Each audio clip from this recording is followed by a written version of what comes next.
ভয় পেও না, ভয় পেও না। তোমার আমি মারবা সত্যি বলছি, কুস্তি করলে আমাকে পারবো না।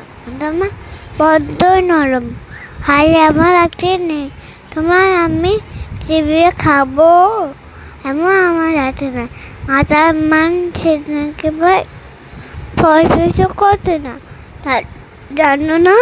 ওই মাথা মামবো কাউকে আমাকে না তো গদ্দিতে ভর্তি করে যা আরো করে তোলে রাখবো বলালে হাত আমার মোগল দেখে সাইকেলে থাকবো। মোগল আমার হাত কেমন মারে তোমার লাগবে না। আবার দেখতে ছোট নাতে থবল নাকি হাতে আমার মন দেবে বুঝবে তখন গন্ধটা আমি আছি নিয়ে আসে তোমার নয় ছিল সবাই মিলে কামড়েই দেবো মেটে ভালো মলাই।